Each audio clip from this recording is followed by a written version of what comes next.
Hey movie fans, Halloween is right around the corner, and what a better time to look at my favorite Halloween related movies to watch every single year. No, not necessarily Halloween the movie franchise, but Halloween the holiday. There's many things that I love about Halloween season, but nothing more than just traditional Halloween or spooky movies. So today I'm going to give you my top 13, yes, because 13 just makes sense for this time of year, my top 13 favorite Halloween related movies to watch every single year during Halloween season. But before we get into it, I want to hear from you guys. What are your favorite Halloween related movies to watch every single year, your seasonal or your annual traditions that you have every Halloween season? Kicking us off at number 13, as a child of the 90s, when it came to September or October television, there was no bigger deals than the Disney Channel original movies. Oh man, they had some classic Halloween related movies back in the day.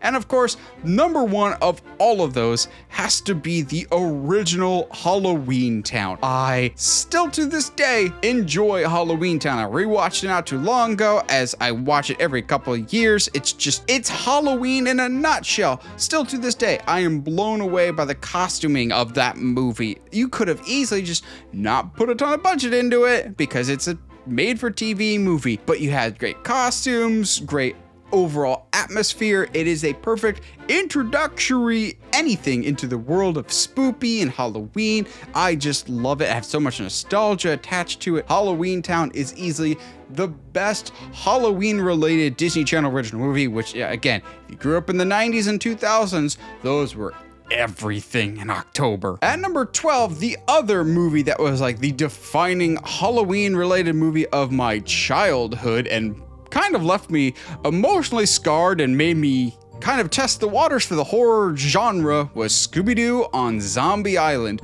Oh boy, this one still holds up and is still genuinely creepy. I still maintain this is the best Scooby-Doo movie of all time, and it's not even close. Scooby-Doo is so intrinsically Halloween, of just that spoopy atmosphere. Not spooky, but spoopy. There's a difference here. I have always enjoyed Scooby-Doo. He's one of my all-time favorites. It's hard to screw up Scooby-Doo, although it is very much possible. I love Scooby-Doo. Scooby-Doo on Zombie Island, though, had that brave and genius idea of, well, you know, what if the monsters that the kids have been chasing all these years were real? And I will never forget the moment that Fred ripped off a zombie's head for the first time. Genuinely terrified me. This isn't that weird time period for Scooby-Doo that they insisted that, like, all the monsters were real. You had this and Scooby-Doo and the Witch's Ghost, like, back to back. It was an interesting time, but they dipped their toes into legitimate horror, and Scooby-Doo on Zombie Island to me is just a Halloween tradition. It is the most Halloween and spoopy and spooky movie in all of Scooby-Doo lore. At number 11, I am both a big fan of horror comedies, but also a huge fan of the classic Universal monster movies like Frankenstein, Dracula, Wolfman, as, you know, we'll talk about later on the list. Well, what do you get when you combine both of them? You get Abbott and Costello Meet Frankenstein. This movie was the shot in the arm that the franchise needed at the time because no one was really paying attention to the monsters. They tried crossovers to varying degrees of success. Then they just added some comedic elements with Abbott and Costello for Abbott and Costello Meet Frankenstein, where it's a little misleading because not only do Abbott and Costello meet Frankenstein, they meet Dracula, they meet the Wolfman, played again by Lon Chaney Jr., which was a nice touch. And then the moment that the first time I saw it, I actually audibly popped and squealed with delight out loud. They had an Invisible Man cameo. That made me so happy because the Invisible Man is my favorite of all of the Universal monsters. I enjoy this movie so much. The humor still holds up to this day. It treats the monsters with reverence and respect. They never poke fun at the monsters. They're poking fun at the situation that they're in. Abbott and Costello bring the comedy, but then the monsters are still comedic by being the straight man in the situation. Like the face that Dracula gives when his tomb is open and like he sees Abbott and like, no, this guy's just an idiot. It's great. The humor's wonderful and fantastic. If you have not seen it, check out Abbott and Costello Meet Frankenstein. It is the perfect Halloween atmosphere movie to watch, both for a little bit of scares and a whole lot of laughs. At number 10, I gotta give a little context here because you're gonna scratch your head going, really? That movie's not even that great. It's not necessarily the best movie, but I'll give you some reasons why it's on one of my annual traditions here. I am a big Halloween Horror Nights fan. Every single year, my wife and I go to Horror Nights. We enjoy going to different haunt events, and Horror Nights is just a annual tradition for us. We enjoy going every single year, and that's why I really love Hellfest. It is not necessarily the best movie, but it's actually a pretty solid job as a movie of recapturing the feel, the look, the vibe of a scare event. Yes, I've got some nitpicks of going, is that really how things would happen? Or is that really the best this scare can do? As someone that goes to haunts all the time, I kind of go to Hellfest whenever I get that like itch of, I haven't gone through a haunted house in a while. Let me watch this movie and kind of get that vibe, because you can poke fun of like, oh, that's where the characters are popping out at. That's the set decoration, and kind of being distracted more by the set decoration than actually being scared because you enjoy going through haunts so much. That's kind of where I'm at with my haunt journey. Hellfest it's a pretty stereotypical slasher movie going through different haunted houses. But as someone that enjoys haunted houses and puts that as a core part of the Halloween season, yeah, I kind of end up always watching that every single year, just going, give me the whole picture, give me the spookies, give me the haunt season vibes. Next up at number 9, I have Scary Stories to Tell in the Dark. Even before I became a horror fan, I've read the books of Scary Stories to Tell in the Dark, and holy crap, those illustrations kind of stick with you forever. I had never seen any art style like that, and still to this day, I really haven't. So when I heard that we were getting a Scary Stories to Tell in the Dark movie, I kind of went in with low expectations, just going, it's probably gonna be a kid's movie. Oh, it is actually genuinely creepy at times, and it is like the perfect entryway into the horror genre if you've never watched scary movies before, just like the books were meant to do. But the thing is, it's such a Halloween atmosphere movie. There's just Halloween decorations and decor everywhere. The movie's so intrinsically tied to Halloween, and I love it for that. It's a little bit of an anthology. We'll talk about more about anthology movies later, but it's kind of an anthology movie of different individual stories making up a broader story, but there's still one cohesive narrative throughout it. And I love a good horror anthology, but I was pleasantly surprised by Scary Stories to Tell in the Dark. Really shouldn't have been. It's the same guy that did Autopsy of Jane Doe, which if you haven't seen that movie is fantastic. I love that movie. But Scary Stories to Tell in the Dark has that traditional spooky atmosphere and Halloween vibes that you just want to watch every October, and I cannot recommend it enough. Next up at number 8, I mentioned my love of horror anthologies, and one of the best horror anthologies is the original Creepshow. Basically looking at various horror short stories told through the lens of a comic book ish. It's a comic book come to life in movie form, and it is so wildly entertaining. The thing is with horror anthologies,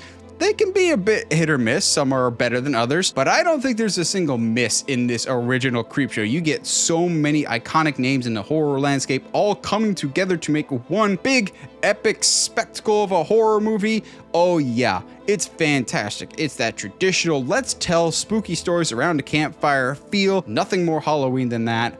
I love Creepshow. I know we got a TV show on Shudder that lasted a couple more seasons. Can we please just get another Creepshow movie, but like all the iconic horror directors working today to work on it? Basically like a bigger budget version of the VHS movies, please. I would very much like to see that, please. Next up at number 7, we're gonna go for a little more lighthearted fall atmosphere vibes with a little bit of creepiness to it, and that is Monster House. I feel like not enough people talk about Monster House to this day, and maybe it's the animation style. It is a little weird. I feel like more people talk about Paranorman lately. That's kind of found its cult following, and don't get me wrong, Paranorman's good too, but Monster House, I love it so much. It has got that almost Burton-esque qualities, kind of like a Frankenweenie or Nightmare Before Christmas, which annoys some people. That's not on my list today. It's just I didn't really grow up with it, so it doesn't have that like place in my heart. Monster House is one of those just out of left field of kind of watched it on a whim and ended up really loving it to the point that it's one of my annual watches every single year of kids go into spooky house and you find out monster is alive. We all kind of had those urban legends that we believed as kids.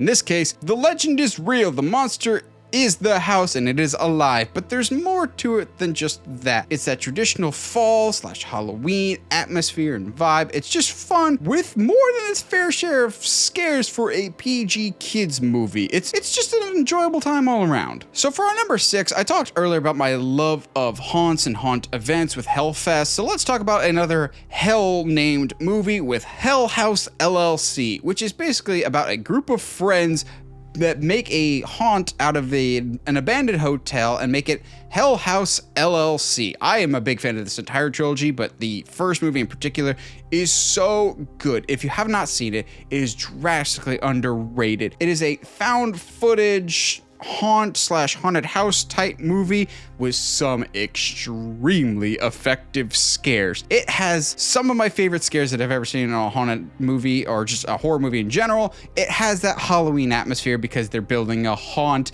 Ever since I saw it, I'm like, yeah, this is one of my favorite, not just Halloween movies, but one of my favorite horror movies in general. And yes, the sequels get a bit weird. I don't know if there was always a plan besides just a first movie, and it kind of becomes weirder and weirder with each passing movie. That being said, the first one has that fun, jump scare, kind of creep you out a little bit atmosphere that you want for a Halloween movie. It's a little bit different from everything else we're talking about on the list today. I fully acknowledge that.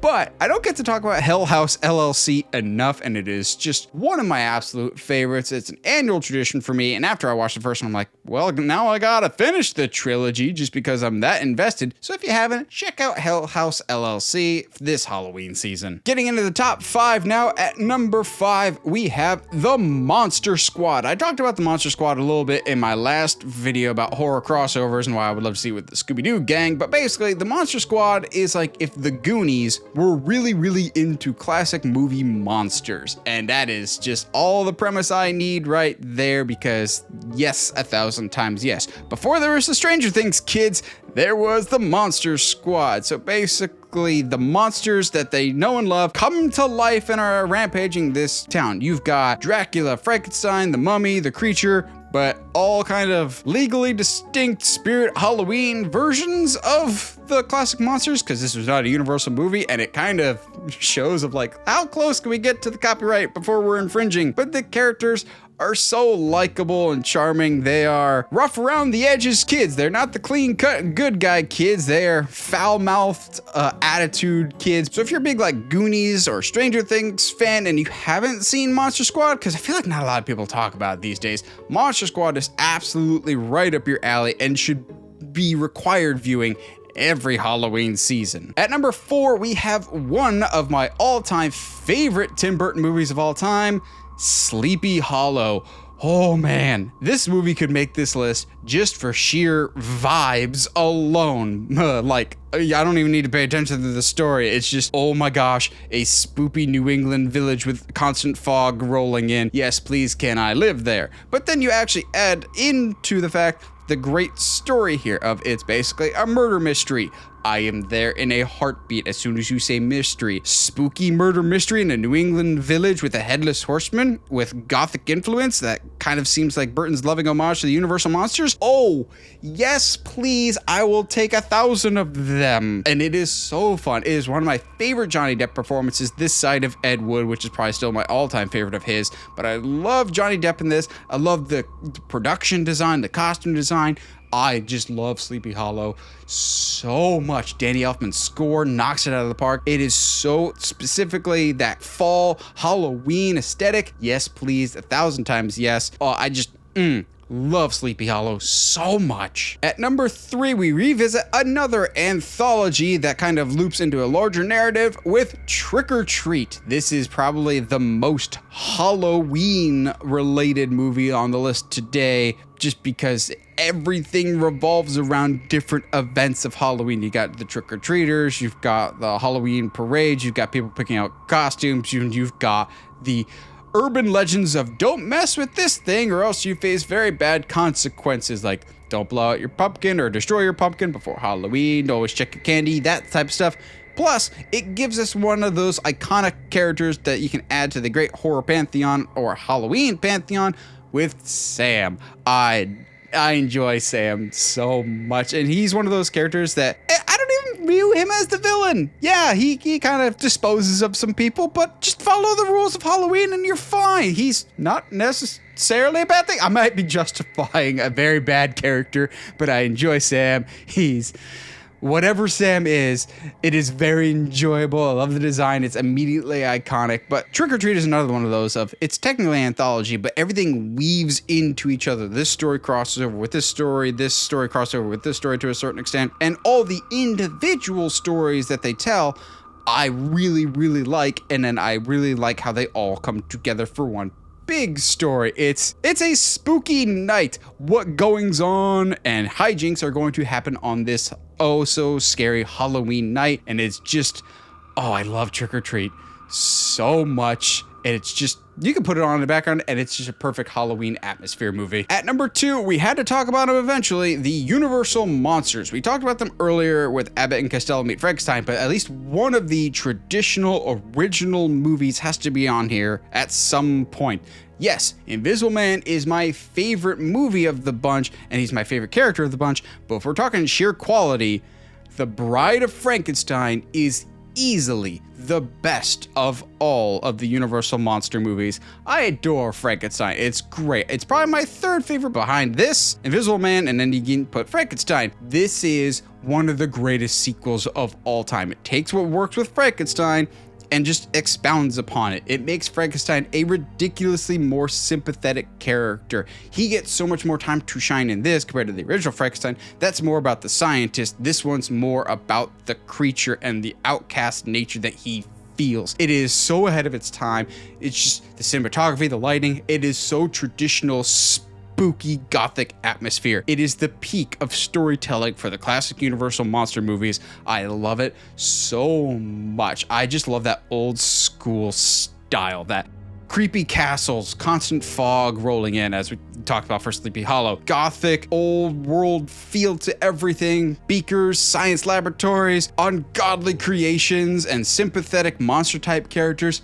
Yes, I get that it's Bride and she's only really in it for a little bit, but as a pure Frankenstein sequel, it is one of the greatest sequels of all time. It's a great accompaniment piece to the original Frankenstein, easily the best monsters movie of all time, one of the best Halloween movies of all time. But obviously, at number 1, we have to talk about Halloween itself. This is not a ranking of the Halloween movies, that's another video that I did. But when it comes to Halloween movies, you have to have Halloween itself as number 1. This has been my annual tradition for as long as I can remember. At some point the week of Halloween, I have to watch the original 1978 John Carpenter masterpiece. It is my favorite horror movie of all time. It's my favorite Halloween movie every single year. That and Halloween 4, which arguably might have more pure Halloween vibes to it. Oh, the first Halloween was my gateway into the world of horror. It still got that perfect fall/Halloween atmosphere, even though it was filmed